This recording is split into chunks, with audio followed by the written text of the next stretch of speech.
نعرہ تکبیر، نعرہ تکبیر، تاج و تخت ختم نبوت، شان صحابہ، مقام صحابہ، حضرت علامہ مولانا شاہ نواز فاروقی صاحب۔ اما بعد فاعوذ باللہ من الشیطان الرجیم،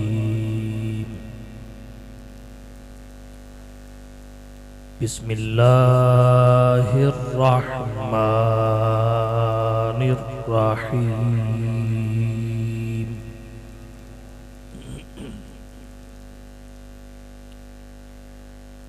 لقد من اللہ علی المؤمنین اذ بعث فیہم رسولا من انفسہم یتلو علیہم آیاتہ وَيُزَكِّيهِمْ وَيُعَلِّمُهُمُ الْكِتَابَ وَالْحِكْمَةَ وَإِنْ كَانُوا مِنْ قَبْلُ لَفِي ضَلَالٍ مُبِينٍ۔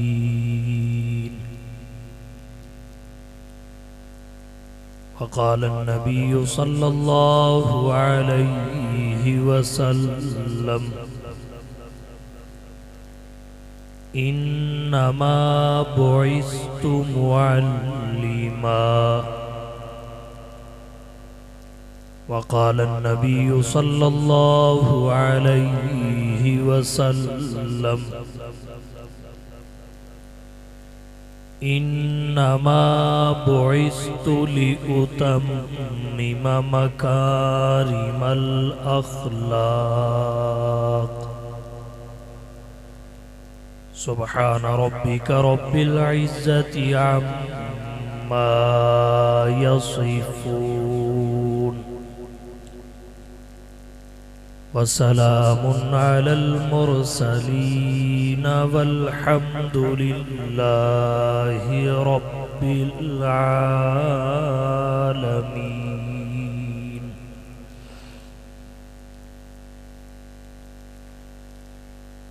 انتہائی واجب الاحترام معزز سامعین کرام، پہلی مرتبہ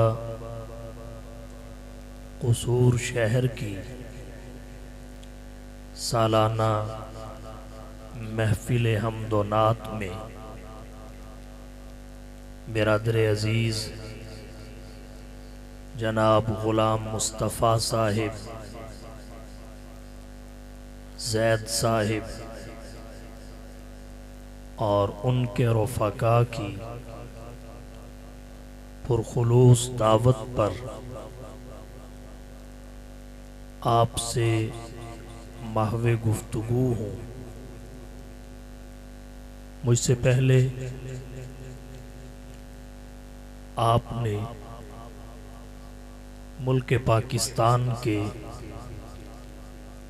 نامور ثنا خان اور شعراء سنے ہیں، ان میں فخر السادات حضرت سید عزیز الرحمن شاہ صاحب حفظہ اللہ تعالی،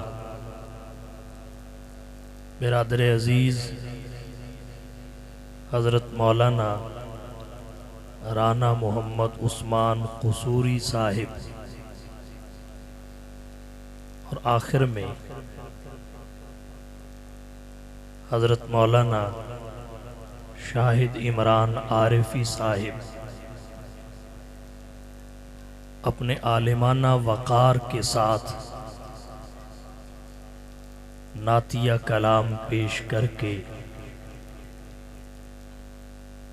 تشریف لے جا چکے ہیں۔ میں بھی مختصر وقت میں جو عنوان مجھے سونپا گیا ہے اس پر چند باتیں آپ کی توجہ کی نظر کروں گا۔ جس آیت کریمہ کی میں نے تلاوت کی ہے، یوں تو اس میں اللہ نے بہت کچھ ذکر اور بیان فرمایا۔ اگر اس آیت کریمہ کے علوم و معارف کے اتھا سمندر میں غوطہ زنی کی جائے تو ڈھیروں موتی نکالے جا سکتے ہیں، مگر میں اختصار کے ساتھ فقط دو باتیں اس آیت کریمہ سے آپ کی توجہ کی نظر کروں گا۔ ایک، جناب نبی کریم صلی اللہ علیہ وسلم کی آمد و بعثت۔ نمبر دو، جناب نبی کریم صلی اللہ علیہ وسلم کی آمد و بعثت کا مقصد یعنی آپ کا مشن۔ اللہ نے قرآن کریم کی اس آیت میں دونوں کا منفرد انداز سے ذکر کیا۔ فرمایا لقد من اللہ علی المؤمنین، البتہ تحقیق اللہ نے اہل ایمان پر بے بدل انعام فرمایا۔ کب؟ اذ بعث فیہم رسولا، جب ان میں ایک رسول بھیجا۔ نکات تو بہت سارے ہیں، ایک کی وضاحت کروں گا۔ سوال یہ ہے، رسول تو معروف روایت کے مطابق 313 ہے، یہاں ایک رسول بھیجنے کا کیا مطلب؟ اللہ فرماتے ہیں ایک رسول بھیجا۔ اس کے بہت سارے جوابات ہیں۔ ایک جواب تو یہ ہے کہ 312 رسول بنی اسرائیل میں آئے، 313واں رسول بنی اسماعیل میں آئے، اور یہاں اللہ نے اسی ایک کا ذکر کیا جو بنی اسماعیل میں آئے۔ دوسرا جواب یہ ہے، گو رسول 313 ہے، مگر جو شان اور عظمت اللہ نے حضور صلی اللہ علیہ وسلم کو عطا فرمائی ہے، وہ تمام رسولوں میں سے کسی کو بھی عطا نہیں فرمائی۔ تو گویا ایک رسول کہنے کا مطلب یہ ہے، اپنی شان میں ایک رسول، اپنی عظمت میں اکیلا، کمالات میں منفرد، امتیازات میں یکتا، خصوصیات میں نرالا۔ اذ بعث فیہم رسول، اللہ نے ایک رسول بھیج کر اہل ایمان پر بے بدل انعام فرمائے۔ آپ کی نرالی شان کیا ہے جس کے پیش نظر ایک رسول کی بعثت کا احسان ذکر ہوا؟ کیا کہیے؟ اللہ نے جو عظمت آپ کو عطا فرمائی وہ کسی کو بھی عطا نہیں فرمائی۔ آپ وجود کے لحاظ سے اول ہیں، ظہور کے لحاظ سے آخر ہیں، تحصیل نبوت میں مقدم ہے۔ آپ کے کیا کہیے، ہر نبی کی نبوت محدود ہے، زمانے کے اعتبار سے بھی، علاقے کے اعتبار سے بھی، افراد کے اعتبار سے بھی۔ حضور واحد ہیں جن کی نبوت غیر محدود ہے، زمانے کے اعتبار سے بھی، علاقے کے اعتبار سے بھی، افراد کے اعتبار سے بھی، جیسے رب کی ربوبیت کی کوئی حد نہیں، حضور کی نبوت کی بھی کوئی حد نہیں۔ یا صاحب الجمال و یا سید البشر، یا صاحب الجمال و یا سید البشر، من وجهک المنیر لقد نور القمر لا يمكن الثناء کما کان حقہ بعد از خدا بزرگ توئی۔ قصہ مختصر۔ یا صاحب الجمال، اے حسن و جمال کے پیکر، ویا سید البشر، انسانیت کے سردار اور رہبر، من وجہک المنیر، آپ کے نورانی چہرہ سے، آپ کے نورانی چہرہ سے، لقد نور القمر، چاند کو نورانیت بخشی گئی، لا یمکن الثناء کما کان حقہ، آپ کی تعریف و ثنا کا حق ادا کرنا ممکن ہی نہیں، کسی کے بس میں نہیں، دسترس میں نہیں۔ ایک جملہ کہہ کر شاعر نے بساط لپیٹ دی، بعد از خدا بزرگ توئی۔ قصہ مختصر، رب کے بعد سب سے بلند و برتر آپ کی ذات گرامی ہے، وہ رب ہے، آپ شاہ عرب ہے، وہ خدا ہے، آپ مصطفیٰ ہیں، اس کی ربوبیت ہے، آپ کی نبوت ہے، اس کی الوہیت ہے، آپ کی ختم نبوت ہے، اس کی خدائی ہے، آپ کی مصطفائی ہے۔ یہ کائنات اس کی ربوبیت کے لیے 1 یونٹ اکائی ہے، آپ کی نبوت کے لیے 1 یونٹ اکائی ہے، وہ رب العالمین ہے، آپ رحمت للعالمین۔ اپنی شان میں اکیلا، منفرد، یکتا، ہر نبی کی نبوت محدود، آپ کی نبوت غیر محدود، ہر نبی کی فقط نبوت، آپ کی ساتھ ختم نبوت، ہر نبی کی امت، آپ کی خیر الامت، ہر نبی کے پاس شفاعت کا اعزاز، آپ کے پاس شفاعت کبریٰ و عظمیٰ کا تاج، ہر نبی کا کلمہ امت پڑھے، آپ کا کلمہ آدم تا عیسیٰ، ہر نبوت پڑھے، ہر نبی امت کا امام محمد مصطفیٰ، آدم تا عیسیٰ، ہر نبی اور نبوت کے امام، ہر نبی کے پاس فقط شفاعت کا اعزاز، خاتم الانبیاء کے پاس شفاعت کبریٰ و عظمیٰ کا تاج، ہر نبی کا معراج امتحان کی صورت میں، نبیوں کے نبی کا معراج انعام کی صورت میں، ہر نبی کا معراج فرش زمیں پہ، محمد کا معراج بھی عرش پر۔ اس باس فیہم رسول، ایک رسول، مطلب اپنی شان کا ایک ہے، اس کا ثانی کوئی نہیں، نظیر کوئی نہیں، مثال کوئی نہیں، مثال بھی وہی، ممثل لہو بھی وہی، اپنی شان کا اکیلا۔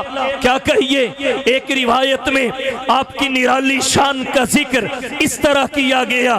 ایک روایت یہ ہے، جب آپ کی ولادت ہوئی تو ولید مختون، آپ مختون پیدا ہوئے۔ ائمہ سیر نے یہاں تک لکھا، حضرت آمنہ کہتی ہیں جب حضور کا نور نبوت عبداللہ کی صلب سے میرے رحم میں منتقل ہوا تو 6 مہینے تک مجھے اس انتقال کا احساس نہیں ہوا۔ 6 مہینے کے بعد احساس کی کیفیت اس قدر بلند ہوئی، میں قدم پتھر پہ رکھتی تھی، محسوس یہ ہوتا تھا کہ میں ریشم پہ چل رہی ہوں، قدم پتھر پہ پڑتے تھے، محسوس یوں ہوتا تھا روئی کے گولوں پہ چل رہی ہوں۔ میں پانی بھرنے کے لیے کنویں کی منڈیر پہ کھڑی ہوتی تھی، اس کی گہرائیوں میں اترا ہوا پانی میرے کھڑے ہوتے ہی ابھر کر کناروں کو چومنے لگ جاتا تھا۔ ناہموار جگہ پہ چلتی وہ ہموار ہو جایا کرتی تھی۔ احساس اس قدر بلند ہوا، اگر میں پہاڑوں کے قریب سے گزرتی، پتھر سلا السلام کہتے درختوں کے جھرمٹوں کے قریب سے گزرتی تو درختوں کے پتے ٹہنیاں اور شاخیں بھی مجھے سلامیاں دینے لگ جاتے۔ جب مصطفیٰ کی ولادت کا وقت قریب آیا حضرت آمنہ کہتی ہیں ستارے مجھ پہ جھک آئے۔ جب مصطفیٰ میرے بطن سے جدا ہوئے میرے بطن سے ایک نور نکلا جس کی روشنی مشرق و مغرب میں پھیلی اور میں نے سرزمین بطحا پہ بیٹھ کر شام اور بصرہ کے محلات کو دیکھ لیا۔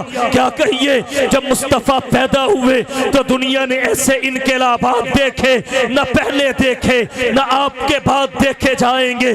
شاہ ولی اللہ محدث دہلوی کہتے ہیں جب حضور دھرتی پہ تشریف لائے کسریٰ کے محل کے 14 کنگرے اور گنبد گر پڑے، بحیرہ ساوا خشک ہو گیا، آتش کدہ فارس بجھ گیا، نہر فرات نے زیر زمین راستہ بنا لیا۔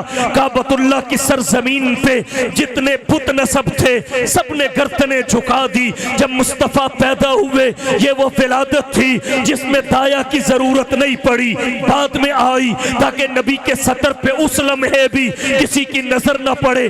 کیا کہیے محمد مصطفیٰ کی نرالی شان کے، ایسی نرالی شان ولادت کے بعد کسی بھی خاتون کو خون آتا ہے جسے نفاس کہا جاتا ہے۔ حضور پیدا ہوئے حضرت آمنہ کو نفاس کا خون نہیں آیا بلکہ پورا گھر خوشبو سے معطر ہو گیا۔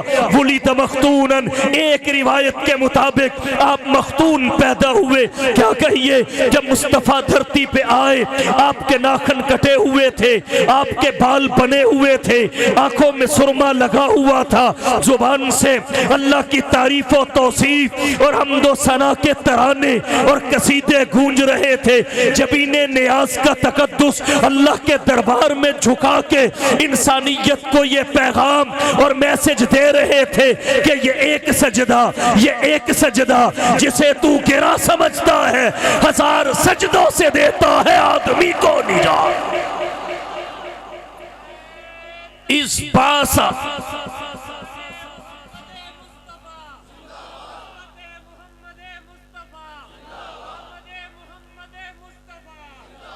اس باس فیہم رسول، ایک رسول کیا مطلب؟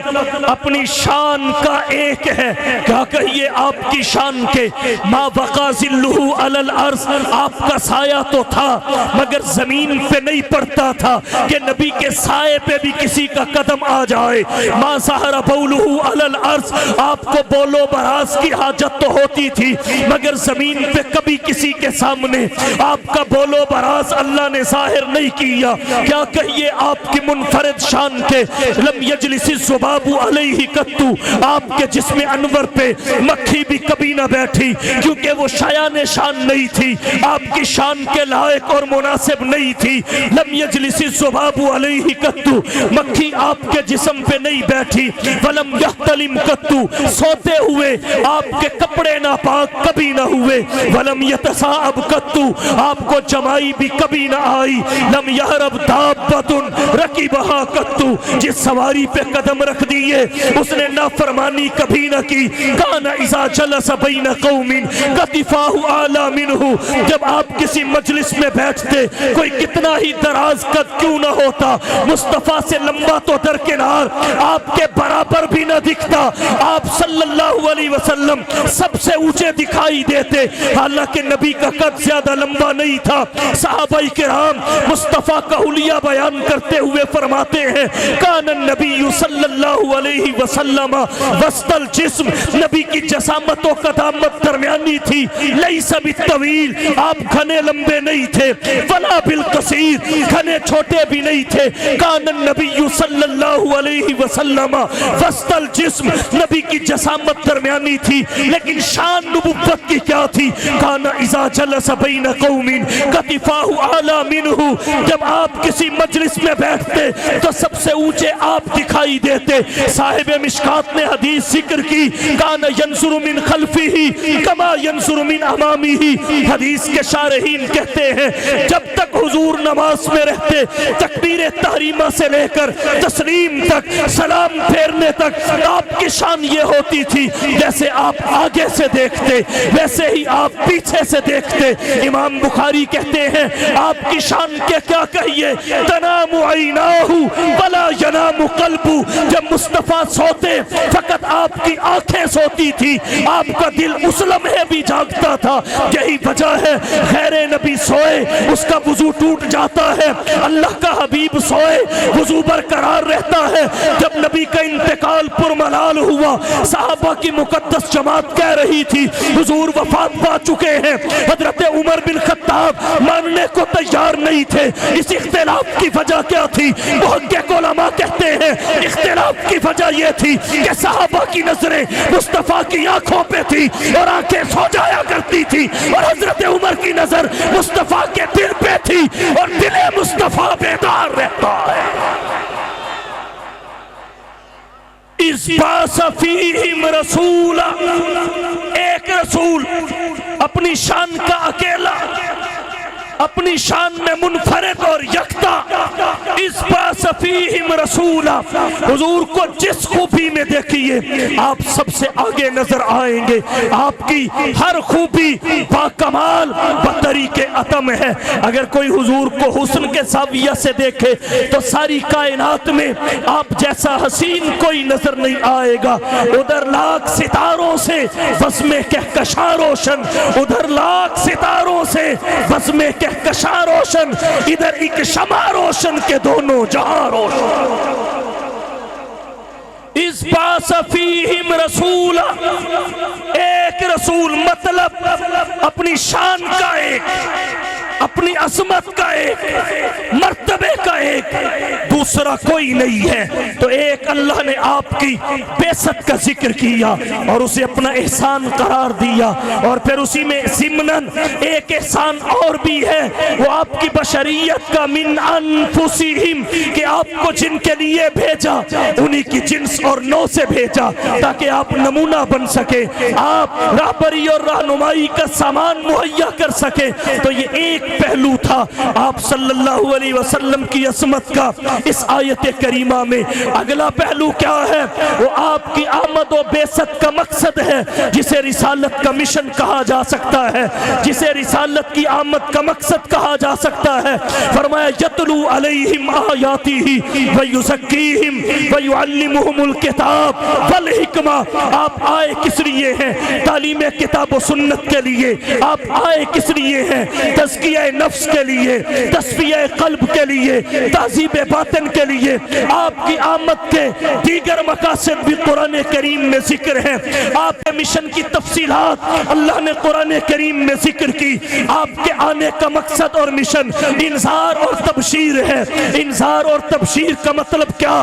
توحید و سنت کو انسان اپنی زندگی میں لے کر آئے, اس پہ حضور جنت اور کامیابی کی بشارت دینے آئے, اور کفر و شرک کی وجہ سے حضور جہنم سے ڈرانے کے لیے آئے. یہ آپ کا مشن اور آپ کی آمد کا مقصد ہے. اللہ نے قرآن کریم میں کہا یا ایھا النبی انا ارسلناک شاہدا ومبشرا ونذیرا وداعیا الی اللہ باذنہ وسراجا منیرا. آپ کا مشن اور مقصد کیا ہے؟ غلبہ اسلام ہے. فرمایا هو الذی ارسل رسولہ بالہدی ودین الحق لیظہرہ علی الدین کلہ وکفی باللہ شہیدا. اللہ نے حضور کو اس لیے بھیجا تاکہ پروردگار دین اسلام کو محمد مصطفیٰ کے ذریعے دیگر تمام ادیان پر غالب کر دے. دین اسلام کا غلبہ دو قسم کا ہے, ایک معقولیت اور حجت کے اعتبار سے ہے, دلیل کے اعتبار سے ہے, عقل اور حجت کے اعتبار سے, دلیل کے اعتبار سے. اسلام غالب تھا, غالب ہے, غالب رہے گا. اسلام کے دلائل کو آج تک کوئی فلسفر توڑ نہیں سکا. جو گرا اسلام نے لگا دی اسے آج تک دنیا کا کوئی رستو کھول نہیں سکا. اور دوسرا غلبہ حکومت کا ہے, سلطنت کا ہے, اسلامی نظام کے نفاذ کا ہے. اس کے لیے ضروری تھا کہ ایسے بہت سارے افراد میسر آتے جو نبی کے لائے ہوئے دین کو اپنی زندگیوں میں داخل کرتے, اور پھر دین اسلام کو مادی اعتبار سے دنیا میں غالب کیا جاتا۔ اللہ نے اپنے حبیب کو اصحاب کی شکل میں ایسے بہت سارے جانثار بھی عطا کر دیے۔ اور پھر آمینہ کے لال کو دیکھیے، آپ کا اولین ہدف دین اسلام کا نفاذ حکومت اور سلطنت کے اعتبار سے نہیں تھا، بلکہ آپ کا اولین ہدف کیا تھا کہ آپ قلوب پہ محنت کریں۔ قرآن نے یہی کہا، یتلو علیہم آیاتہ ویزکیہم ویعلمہم الکتاب والحکمہ۔ آپ نے قلوب پہ محنت کی، نتیجہ کیا نکلا؟ ضلالت ہدایت میں بدلی، جہالت علمیت میں بدلی، بغاوت اطاعت میں بدلی، شقاوت سعادت میں بدلی، اجنبیت اپنائیت میں بدلی، جفا وفا میں بدلی، بہت غربتوں میں سمٹا۔ رہزن راہبر بنے، جاہل عالم بنے، صنم پرست سمجھ پرست بنے، باطل پرست حق پرست بنے، ذرے صحرا ہوئے، قطرے دریا ہوئے، غلام آقا ہوئے۔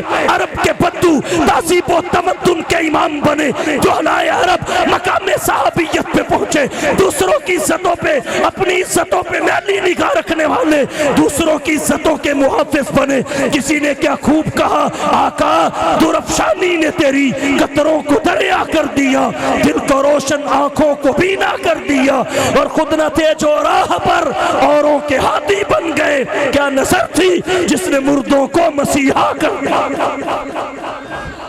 نعرہ تکبیر، نعرہ تکبیر، تاج و تخت ختم نبوت، شان صحابہ، مقام صحابہ، حضرت علامہ مولانا شاہ نواز فاروقی صاحب۔ آپ کے آنے کا مقصد کیا ہے؟ اللہ کی بندگی کی دعوت۔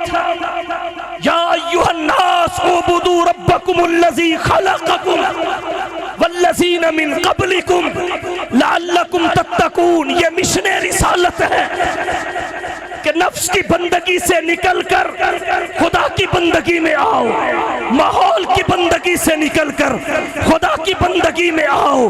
یہ آپ کا مشن تھا۔ حضور صلی اللہ علیہ وسلم کے در پہ جو آیا وہ اس مشن کو مقصد حیات بنا کر گیا، کیونکہ تعلیم اور مشن نبوت کا یہ تھا، جو در مصطفیٰ پہ آتا ہے یارو، جو در مصطفیٰ پہ آتا ہے یارو، وہ در در پہ سر کو جھکاتا نہیں ہے۔ نبی کا فرمان عبادت خدا کی، وہ شیطان کو اپنا بناتا نہیں ہے۔ نبیوں نے ہم کو توحید سکھلائی، جس میں اپنا پتھروں سے زخمی کرا کر وہ کہتے تھے لوگوں پڑھو لا الہ، خدا کے سوا کوئی داتا نہیں۔ محمد کا مشن یہ تھا، مشن کافی ہے اللہ سب کی مشکل کشائی کے لیے، کافی ہے اللہ سب کی مشکل کشائی کے لیے، پیر ولی امام پیغمبر فقط رہنمائی کے لیے۔ کہتے ہو نماز میں ایاک نعبد و ایاک نستعین، پھر بھی در بدر پھرتے ہو حاجت روائی کے لیے۔ مشن نبوت یہ ہے کہ سب دروں کو چھوڑ، ایک در پہ گردن جھکا دو، وہ سب دروں کو تمہارا خادم بنا دے۔ حضور اس لیے آئے اپنی اتباع کی دعوت دینے کے لیے، قل ان کنتم تحبون اللہ فاتبعونی یحببکم اللہ ویغفر لکم ذنوبکم۔ یہ حضور کی آمد کا مشن تھا، یہ آپ کی آمد کا مقصد تھا۔ ہمارا آج کا معاشرہ ولادت کے جشن پہ اڑا ہوا ہے، نبوت کے مشن کو پیچھے ڈال چکا ہے۔ ہمارا آج کا معاشرہ ولادت کے جشن پہ اڑا ہوا ہے، نبوت کے مشن کو پسے پشت ڈال چکا ہے۔ آئیے مشن رسول کو سمجھیں، اس کی اہمیت کو سمجھیں۔ ایک حضور کی ولادت ہے، ایک حضور کی سیرت ہے، اگرچہ آپ کی ولادتوں میں اعلیٰ ہے، کیونکہ حضور کی نسبت سب سے اونچی نسبت ہے، ہر نسبت سے اونچی مصطفیٰ کی نسبت ہے، اور نبی کی ولادت کی نسبت نبی سے، نبی کی سیرت کی نسبت بھی نبی سے۔ اس وجہ سے نبی کی ولادتوں میں اعلیٰ، اور نبی کی سیرتوں میں اعلیٰ۔ ولادتوں میں اعلیٰ ہے، لیکن یاد رکھیے نبی کی ولادت ولادت ذریعہ ہے، نبی کی بعثت اور سیرت مقصود ہے، اور نبی کا مشن نبی کی بعثت سے، نبی کی تعلیمات سے واضح ہوتا ہے۔ تو آئیے نبی کے مشن کی جانب، حضور ایک مشن کے لیے دنیا میں بھیجے گئے، اور جب آپ کی ولادت ہوئی ابو لہب خوشی اور جشن منا رہا تھا، لیکن جب محمد نے مشن کی بات کی تو وہی ابو لہب پتھر برسا رہا تھا۔ ولادت کے جشن میں ابو لہب آگے آگے تھا، لیکن محمد کے مشن کی بات سن کے ابو لہب سب سے پیچھے تھا۔ آج ابو لہب کو شکست اسی صورت میں دی جا سکتی ہے، فکر صدیق کو اونچا اسی طرح کیا جا سکتا ہے کہ یہ امت جشن سے آگے نکل کے محمد کے مشن کو سمجھے۔ جشن جب تک تھا ابو لہب ساتھ تھا، اور مشن جب آیا پیچھے ہٹ چکا۔ اگر ہم نبی کے مشن کو سمجھتے ہیں، جیسے نبی نبیوں میں آلہ، نبی کا مشن مشنوں میں آلہ، اور اس مشن کے لیے نبی نے بڑی تکلیفیں اٹھائی ہیں۔ جشن کے لیے حضور نہیں آئے، مشن کے لیے آئے ہیں۔ جب تک جشن تھا ابو لہب ساتھ تھا، جب بات مشن کی آئی تو سب سے پہلا پتھر ابو لہب نے مارا۔ جب محمد نے بات مشن کی تو کنبے نے چھوڑ دیا۔ جب محمد نے بات مشن کی قبیلے نے چھوڑ دیا۔ جب محمد نے بات مشن کی اپنے بیگانے ہو گئے۔ جب محمد نے بات مشن کی ایک وقت آپ کی 2 بیٹیوں کو طلاق دے دی گئی۔ جب محمد نے بات مشن کی نماز کی حالت میں آپ کے جسم اندر پیوچڑی پھینک دی گئی۔ جب محمد نے بات مشن کی آپ کے گلے میں کپڑا ڈال کے گھسیٹا گیا۔ جب محمد نے بات مشن کی آپ کے گلے کو گھونٹا گیا۔ جب محمد نے بات مشن کی وضحا کا چہرہ لہو لہان کر دیا گیا۔ جب محمد نے بات مشن کی واللیل کی زلفوں کی سیاہی لہو کی رنگینی میں چھپ گئی۔ جب محمد نے بات مشن کی سوشل بائی کاٹ کر کے شیب ابی طالب میں محصور کر دیا گیا۔ جب محمد نے بات مشن کی مکہ چھوڑ کے مدینہ کی جانب ہجرت کرنا پڑی۔ جب محمد نے بات مشن کی تو تکلیفیں سہنا پڑی۔ آپ کے دوستوں کو آپ کی آنکھوں کے سامنے ستایا گیا۔ جب بات مشن کی آئی تو مشن کی بات کی وجہ سے ابو بکر پہ ظلم و تشدد ہوا۔ جب بات محمد کے مشن کی آئی تو سمیہ کے ٹکڑے کیے گئے۔ سمیہ کو نہ آنکھیں نکالی گئی، نادیہ کو دھکے دیے گئے، لبینہ کی چمڑی ادھیڑی گئی، ابو فقیہ کی پسلیاں توڑی گئی۔ جب بات محمد کے مشن کی آئی بلال کو تپتی ریت پہ لٹایا گیا، خباب کو آگ پہ تڑپایا گیا۔ جب بات محمد کے مشن کی آئی تو صحابہ کو تکلیفیں دی گئی۔ جب بات محمد کے مشن کی آئی خبیب بن عدی کو تختہ دار پہ لٹکنا پڑا۔ محمد کے مشن کے لیے حبیب بن زید کے ٹکڑے کیے گئے۔ جب بات مشن کی آئی صحابہ وطن سے بے وطن ہوئے، اور یہی سلسلہ نبی کے ماننے والوں کے ساتھ بڑھتا چلا گیا۔ ائمہ پہ آئیے، نبی کے مشن کے لیے ابو حنیفہ کا جنازہ جیل سے نکلا۔ نبی کے مشن کے لیے امام مالک کے بازو توڑے گئے۔ نبی کے مشن کے لیے امام احمد بن حنبل کو ننگا کر کے بدن پہ کوڑے مارے گئے۔ امام بخاری وطن سے بے وطن ہوئے، منصور تختہ دار پہ لٹکا۔ نبی کے مشن کے لیے مجدد الفسانی قید و بند کی صحبتوں میں رہا۔ شاہ ولی اللہ کے انگوٹھے کاٹے گئے۔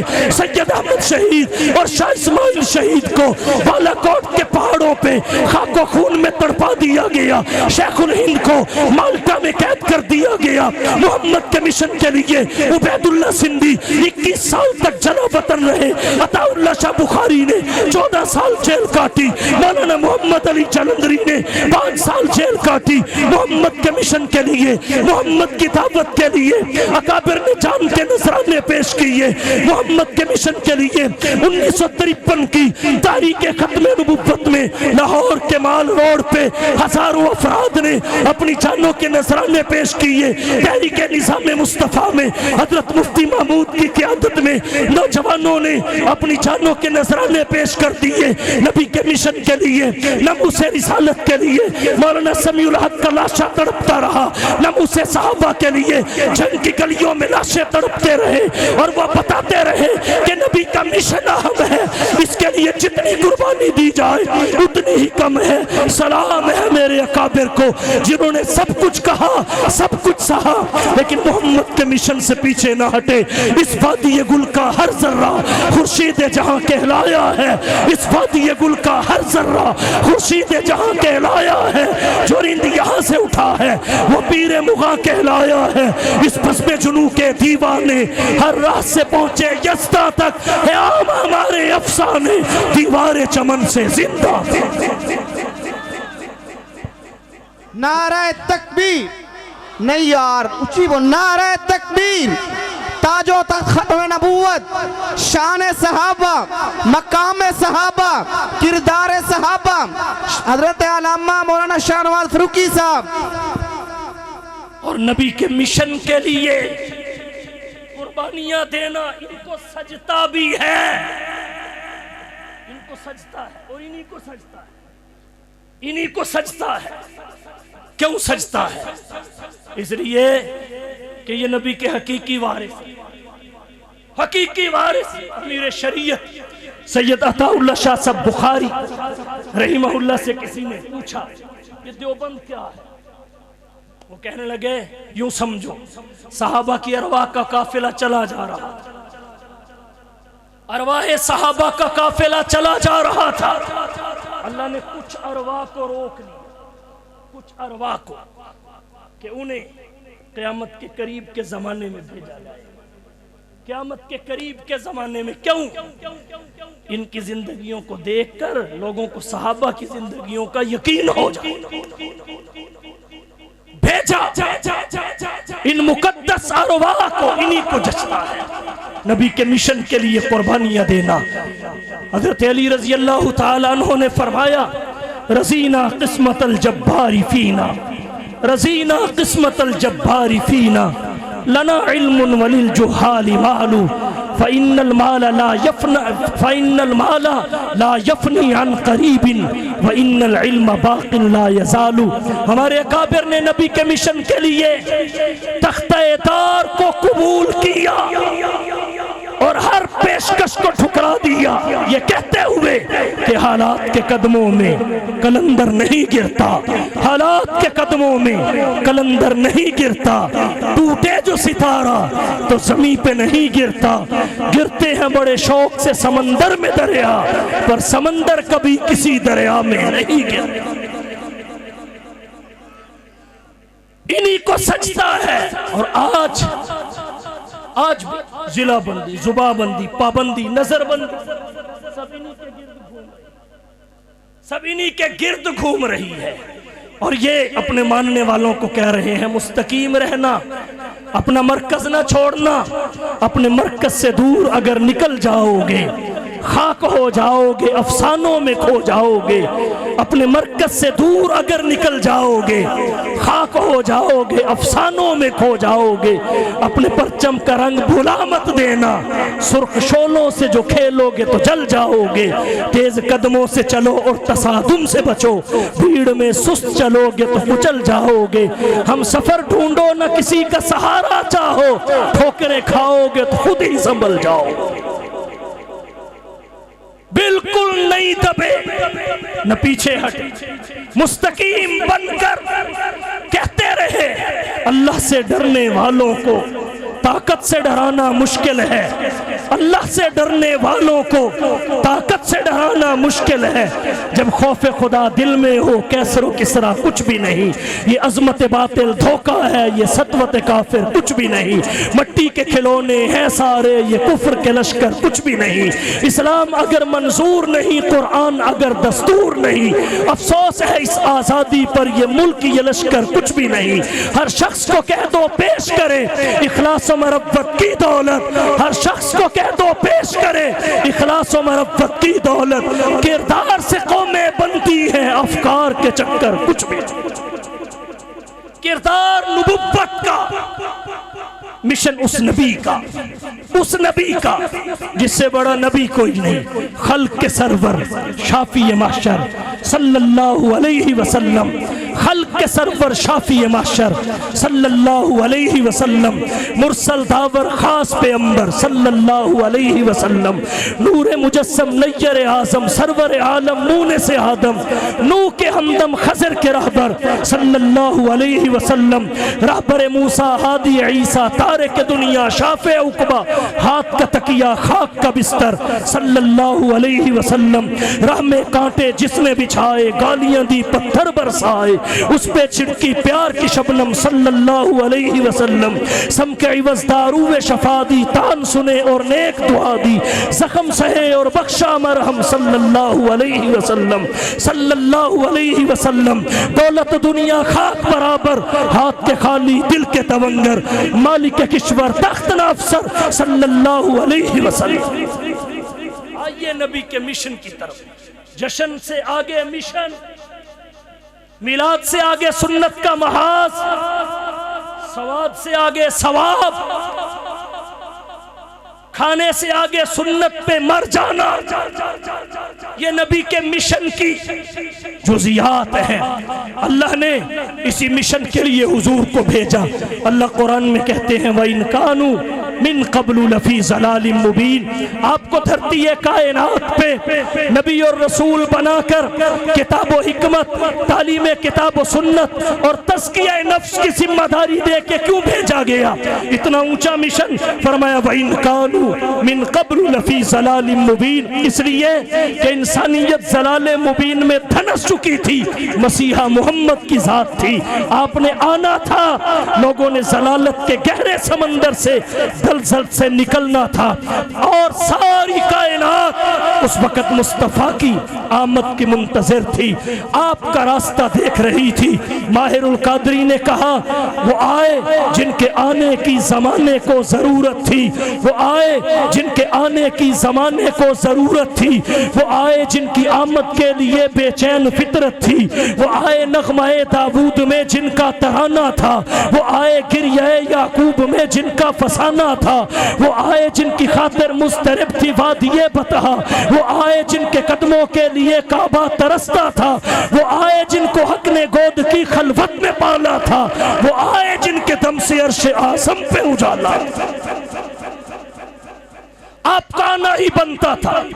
تبھی اقبال نے کہا یہ پھول نہ ہوتا تو کلیوں کا تبسم بھی نہ ہوتا، یہ پھول نہ ہوتا تو کلیوں کا تبسم بھی نہ ہوتا، یہ گل نہ ہوتا تو بلبل کا ترنم بھی نہ ہوتا، نقش ہستی پہ یہ غنچے بھی پریشان ہوتے، رخت بردوش پہ سب دست و گریباں ہوتے، خیمہ افلاک میں پھر سے تشدد ہوتا، بس میں توحید کے نعروں میں تردد ہوتا، نہ دست و جبل توحید کے ہدی خواہ ہوتے، نہ مزین تیرے ذکر سے بیاباں ہوتے، حصول وحی میں موسیٰ دور پر پہنچے، پر کیا عجب جو وحی تیرے حضور پر ہو۔ آپ کا آنا بنتا تھا، آئے تو کائنات کی کایا پلٹ گئی۔ حفیظ طائب نے کہا حضور آئے تو سر آفرینش پا گئی دنیا، حضور آئے تو سر آفرینش پا گئی دنیا، اندھیروں سے نکل کر روشنی میں آ گئی دنیا، ستے چہروں کا زنگ اترا بجھے چہروں پہ نور آیا، حضور آئے تو انسانوں کو جینے کا شعور آیا، یتیموں اور ضعیفوں کو پناہیں مل گئی آخر، حضور آئے تو ذروں کو نگاہیں مل گئی آخر، خیرت کی شمع افروزی جنوں کی چارہ فرمائی، زمانے کو اسی امی کے صدقے میں سمجھ آئی، ضمیر گر اس در سے نسبت نہ رکھے لوہے پیشانی، تو کشکول گدائی ہے چے درویشی چے سلطان۔ وَإِن كَانُوا مِن قَبْلُ لَفِي ضَلَالٍ مُبِينٍ، آپ نے آنا تھا، حالات نے بدلنا تھا۔ کون سے حالات؟ اتنے ابتر حالات۔ جگنناتھ آزاد کہتا ہے یہ تحقیق و تجسس کا جہاں تھا آج ویرانہ، یہ تحقیق و تجسس کا جہاں تھا آج ویرانہ، افلاطوں کی خیرت سکرات کی دانش تھی افسانہ، غرض دنیا میں چاروں سمت اندھیرا ہی اندھیرا تھا، نشان نور گم تھا اور ظلمت کا بسیرا تھا، کہ دنیا کے افق پر دفاتن سیلاب نور آیا، جہاں کفر و باطل میں صداقت کا ظہور آیا، حقیقت کی خبر دینے بشیر آیا، نذیر آیا، شہنشاہی نے جس کے پاؤں چومے وہ فقیر آیا، مبارک ہو زمانے کو کہ ختم المرسلین آیا، صحاب رحم بن کر رحمت للعالمین آیا۔ آپ کے آنے کی دیر تھی، حالات نے پلٹا کھایا، خزاں گئی، اللہ نے بہار کو دنیا میں جا۔ شب ظلمت کی تاریکی میں گم تھی عقل انسانی، یکایک تاکہ کعبہ پر ایک چراغ ہاشمی آیا، بشارت دیتے رہے انبیاء آدم سے عیسیٰ تک، نبوت جس پہ ناز کرتی تھی وہ نبی آیا۔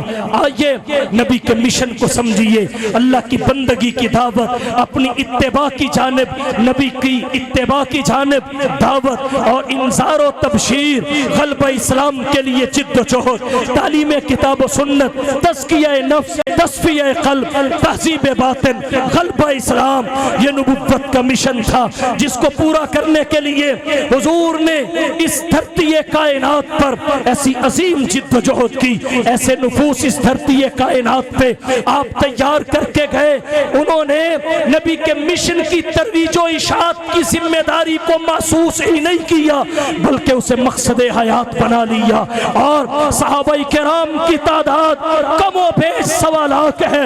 آپ مکے اور مدینے کے قبرستانوں کا سروے کر لیجئے، 1 لاکھ تو ایک طرف رہا، اوپر کا سوا بھی آپ کو وہاں نہیں ملے گا۔ میرا سوال یہ ہے وہ کہاں گئے؟ زمین نکل گئی، آسمان نے اچک لیے، فضا میں اٹک گئے، وہ گئے کہاں ہیں؟ بس ایک ہی جواب ملے گا، وہ اپنی ذمہ داری کو محسوس کرتے ہوئے دنیا کے کونے کونے میں پھیلے اور نبی کی آمد کا مقصد اور رسالت کا مشن پورا کرنے کے لیے دنیا میں پھیلے۔ جس کو جہاں موت آئی وہ وہی کی مٹی میں دفن ہو گیا، لیکن محمد کا دین قیامت تک آنے والے آخری انسان تک پہنچانے کا مکمل بندوبست کر گیا۔ تو یہ اللہ کے نبی کے مشن کے دائی تھے، جنہوں نے نبی کے مشن کو مقصد حیات بنایا تو اللہ نے انہیں کیا عظمتیں عطا فرمائی۔ دنیا میں اپنی رضا کا سرٹیفکیٹ اللہ نے ان کے دامن میں رکھ دیا، دنیا میں جنت کا وعدہ ان سے کر لیا۔ لوگ اللہ کی رضا کے پیچھے، اللہ کی رضا، اصحاب مصطفیٰ کے پیچھے لوگ جنت تلاش کرتے ہیں، جنت صحابہ تلاش کرتی ہے۔ فیضان محمد کی تصویر صحابہ ہے، فیضان محمد کی تصویر صحابہ ہے، اللہ کی شریعت کی تعبیر صحابہ ہے۔ گر قرآن کلام اللہ ہے شان محمد کی تو زبان محمد کی تقریر صحابہ ہے۔ گر کفر سے بچنا ہے اصحاب سے جڑ جاؤ، ظلمات کے طوفان میں تنویر صحابہ ہے۔ آئیے نبی کے مشن کو مقصد حیات بنائے اور دنیا کے کونے کونے میں پھیل جائے، توحید و سنت کا پیغام لے کے، شرک و بدعت کی نفی کے لیے صحابہ کی عظمت کا پرچم اٹھا کر، اور صحابہ کے گستاخوں کے لیے، صحابہ کے گستاخوں کے لیے مصیبت بن کے دنیا میں پھیل جائے، اس عزم کے ساتھ، دعوت کے ساتھ کہ اٹھ شیر مجاہد ہوش میں آ، اٹھ شیر مجاہد ہوش میں آ، تعمیر خلافت پیدا کر، کیوں فرقے فرقے ہوتا ہے، اب ایک جماعت کو پیدا کر تو بھی ترقی دنیا میں، اسباب تجارت پیدا کر، قارون کی دولت ٹھکرا دے، عثمان کی دولت پیدا کر، اسلام قدم تو بھرتا ہے، کفار سے پھر کیوں ڈرتا ہے، یا تو اسلام کا نام نہ لے یا شوق شہادت پیدا کر، اور دل سے کہہ کے آ، گھبرائے نہ، حالات بدلنے والے ہیں، جو کانٹے بن کے آئے تھے وہ لمحے ٹلنے والے ہیں، مظلوموں کی آہوں نے اب شولوں کی ردائیں پہنی ہیں، یہ جال کفس سیادوں کے اب سڑنے گلنے والے ہیں، ہمت ہی نہیں طوفانوں میں جذبوں کو ہمارے چھین سکے، جتنا ہم سے الجھیں گے ہم اور مچلنے والے ہیں۔ وآخر دعوانا ان الحمدللہ۔